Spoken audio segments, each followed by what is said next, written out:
내가 알트코인을 하나만 혹은 몇 개만, 두 개, 세 개 이렇게만 갖고 있을 때는 여기 좀 집착이 되는데 이걸 좀 포트폴리오화해서 이렇게 거시적인 시각으로, 넓은 시각으로 바라보면 오늘은 뭐 내가 갖고 있는 뭐 3번, 5번, 7번이 가는구나. 2, 4, 6번은 언제 가지? 이렇게 좀 지켜보고 계시면 될 것 같아요. 너무 상대적인 비교를 하지 마시고 그게 결코 투자에 도움이 되는 관점은 아닙니다. 결론 기다려보자.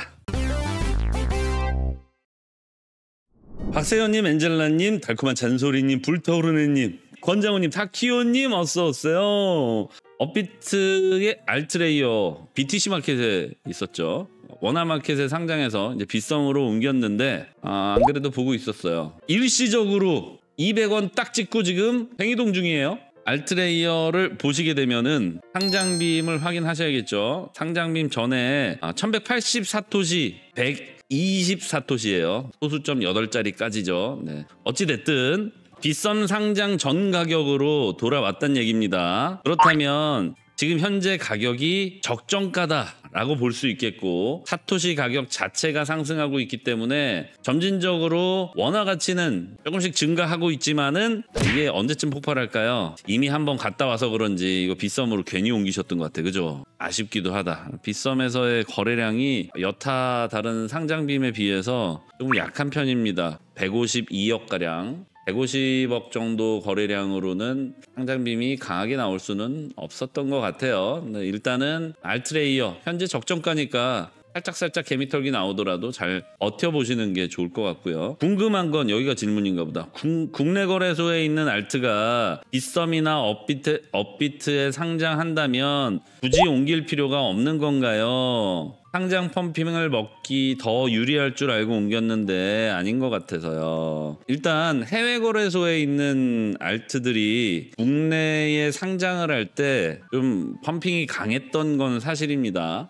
물론 우리나라 거래소가 일반적으로 다른 해외 거래소들보다 단기 거래량이 좀 높기 때문인데요. 근데 알트레이어는 특이하게도 이미 국내에 상장이 되어 있기는 했죠. 조금 애매해 포지션이. 그죠? 업비트에 상장은 되어 있었는데 또 그렇다고 원화마켓은 아니었고 BTC 마켓. 그러니까 이거 국내 상장이라고 볼 수도 있지만 또 아니라고 볼 수도 있고 조금 애매한 포지션에 있었기 때문에 강한 펌핑이 좀 없었던 것 같고요. 사실 가장 펌핑이 강한 건 해외 거래소에만 상장이 되어 있다가 국내 거래소에 상장이 되었을 때, 특히나 국내 거래량 1위인 업비트 원화마켓에 상장이 되었을 때가 거래량이 가장 높고요. 이제 빗썸 그 이후로 이렇게 쭉 늘어지게 되는데 얘가 포지션이 좀 애매해요. 알고 계시다시피. 그죠? BTC 마켓에 이미 상장은 되어 있었는데 거기가 업비트였고 또 이번에 원화마켓에 상장이 됐는데 그게 업빗이었다면 좀 강했겠지만 이게 또 빗썸이라는 2위 거래소로 오히려 어찌 보면 메이저리그에 있다가 마이너리그로 간 느낌이니까, 메이저리그라기보다는 정확하게는 업비트 BTC 마켓이니까 메이저리그의 만년 후보 선수 뭐 이렇게 벤치를 지키고 있다가 마이너리그에서 주전으로 뛴다, 약간 이런 느낌이니까 뭔가 조금 포지션이 애매하긴 했어요. 그래서 뭐라고 딱히 정의할 수 없는 상황이지만은 일단은 방금 BTC 마켓 환산가 확인해 보셨듯이 사토시 기준으로는 뭐 이미 어느 정도 반영이 되어 있고, 또한 상장빔 이전의 가격으로 이미 돌아온 상태니까 조금 아쉽기는 하지만, 상장빔을 놓치셔서 아쉽기는 하지만은 아마 일찍 옮기셨어도 여기 알트레이어에서 200원 딱 찍었는데 이미 업비트에서 204원까지 올라온 상태에서 200원에 팔기는 그렇잖아요. 그죠? 상장빔 먹으러 갔는데 갔더니 오히려 더 내렸어.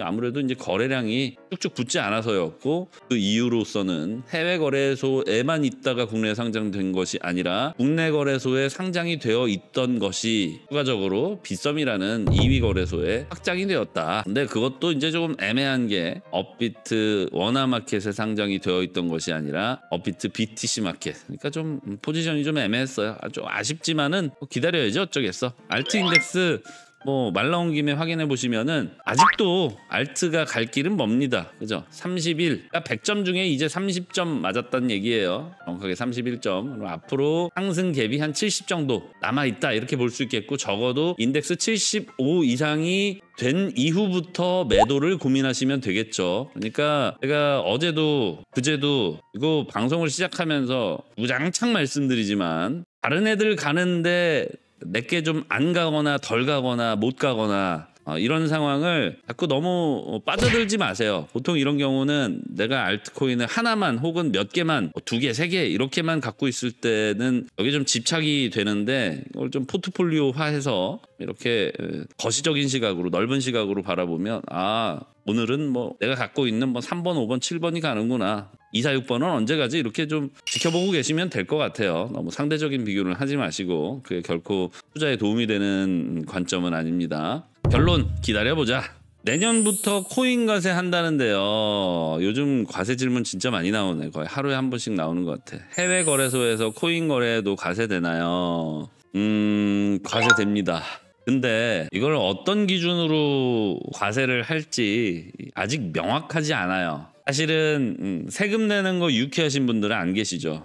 저 역시도 세금은 좀 가급적이면은 덜 내는 게 좋고 안 낸다면 더 좋습니다. 그러나 소득이 있는 곳에 세금이 있다, 과세의 원칙에 따라서 세금을 걷기로 한다면 내기는 내야 되겠죠. 다만 아직까지는 뭔가 이렇다 할 투자자 보호책도 없는 상황에서 돈부터 먼저 뜯어간다는 건 우리 유쾌하지만은 않아요. 뭔가 이러저러한, 뭐 예를 들어서 우리 담배나 술에도 세금을 엄청 붙이고 있지 않습니까? 물론 주유에 필요한 뭐 이제 유류세도 있고요. 근데 그런 것들은 이미 좀 어느 정도 그 소비자를 보호하기 위한 기준들이 마련되어 있죠. 담배는 뭐 금연 학교나 뭐 금연 시설들을 만들어 간다던가, 또 보건소에서 금연 지원을 한다던가, 또 술이라고 하면 뭐 중독자 뭐 재활에 필요한 뭐 그런 재원들을 지원을 한다던가, 뭐 여러 가지들이 있듯이 코인도 마찬가지로 코인 투자를 하면서 뭔가 발생되는 부작용들에 대한 지원책을 먼저 좀 구상이라도 해놓고, 이미 뭐 마련을 하려면 당연히 재원이 필요하기 때문에 마련까지는 힘들더라도 뭐 어느 정도 이렇게 구상을 좀 해놓고 나서 과세를 해야 된다, 저는 이런 생각인데, 모르겠어요. 저 위에 계신 분들이 끝끝내는 연기를 한 차례 더 하거나 폐지 수순을 밟지 않고 과세를 하게 된다면 내야 되겠지. 아깝기도 하고 조금 속상하기도 하고 짜증은 나지만, 내라고 한다면 뭐 어쩔 수 있나요? 우리 내야지. 근데 해외 거래소에서 코인 거래도 과세되나요? 코인 거래도 과세는 됩니다. 근데 언제 과세되느냐가 중요한데, 해외 거래소에서 얼마를 벌었는지는 아무도 모릅니다. 그러니까 국내 거래소에 입금을 해서 인출을 할 때쯤 아마 표준으로 잡히지 않을까라는 생각이 들고요. 일단 많은 분들이 걱정하시는 그 포인트가 뭔 줄은 압니다. 바로, 그렇다면 2024년 12월 31일 날 팔아야 되냐, 이게 제일 궁금하실 텐데, 제가 오늘 그 해답을 말씀드리자면, 안 그래도 이제 오늘 협의가 좀 있지 않았습니까? 결국 뭐 협의가 우리 입장으로서는 좋은 소득을 얻지는 못했어요. 하지만 12월 31일 날 팔지 않아도 된다라는 게 원칙적으로 확인이 되었습니다. 무슨 얘기냐면, 과세 표준을 잡는다면 12월 31일 또는 이전의 취득 가액 중에 높은 금액을 취득 가액으로 본다 라는 거예요. 말이 좀 어렵죠. 원래 이 높으신 양반들이 어려운 말 쓰는 거 좋아합니다. 무슨 얘기냐면, 내가 만약에 2024년 뭐 오늘일로 할게요. 그냥 11월 14일 날 비트코인을 1억 2천에 샀다고 칠게요. 근데 12월 31일 날 봤더니 1억 5천만 원이야. 그러면 저는 이미 3천만 원의 차액을 얻은 거 아닙니까? 그리고 과세 표준은 내년 1월 1일이잖아요. 내년 1월 1일부터 내년 연말까지 소득 금액으로 잡힌 것을 그 다음 해인 2026년 5월달 기타소득 신고 시에 신고와 납부를 하게 됩니다. 그렇다면 방금 말씀드렸던 오늘 날짜 기준으로 2024년 11월 14일 날 1억 2천만 원에 산 사람은 올해 12월 31일 날, 그러니까 과세가 시작되기 하루 전 즉 표준일인 2024년 12월 31일 날 팔아야 되냐? 아니라는 겁니다. 오늘과 표준일인 12월 31일 그 두 날짜의 평균 시세에서 오늘의 금액은 뭐예요? 1억 2천만 원 취득가액이죠. 그리고 12월 31일 날은 현재 시세입니다. 이 둘 중에 높은 것을 표준으로 잡겠다는 거예요. 그러니까 2024년 12월 31일 날까지는 수익이 나든 손실이 나든 관여하지 않고 일단 높은 가액으로 잡아주겠다는 겁니다. 약간 좀 선심 쓰듯이 하는 느낌이 들죠. 네, 어찌됐든 올해 발생된 차익은 표준에 산정하지 않겠다. 한마디로 올해의 마지막 날 시세를 기준으로 오히려 올해 마지막 날 뭐 이런 경우도 있을 거 아니야.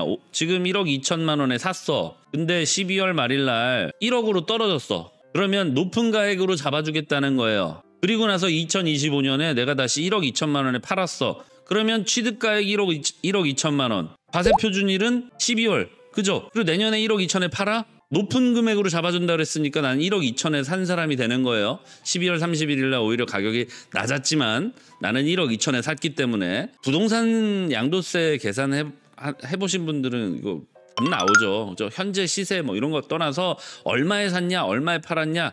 근데 가장 높은 가격으로 잡아주겠다라는 거예요. 그래서 2025년에 만약에 1억 2천만 원에 팔아. 그러면 나는 차익이 없죠. 그러니까 세금을 안 내는 거고요. 그러면 우리 목표는 20%의 세금을 덜 내는 데 있는 게 아니라 더 많이 버는 데 있어야 되겠죠. 그래서 저는 사실 이 세금 얘기를 우리가 아직 무언가 불확실성이 남아있는 상태에서 하는 걸 별로 좋아하지 않습니다. 근데 이게 매일매일 하루하루 며칠째인지 모르겠는데 계속해서 이 과세 관련된 질문이 나오기 때문에 오늘 제가 정리를 해드린 거예요. 자, 결론 뭐다? 지금의 가격 혹은 내가 취득한 가격 또는 올해 연말 12월 31일 날 그러니까 과세 표준일 중에 높은 금액으로 산정을 해준다. 한마디로 올해 물린 사람들은 신경 쓰지 않아도 된다는 얘기고 그 기준으로 25년에 매도를 했을 때 차익이 발생한다면 22%의 세금을 과세하겠다는 정말 악법 오브 악법이죠. 이거는 말 그대로 사다리 걷어차기 뭐 약간 이런 느낌이 좀 들어요.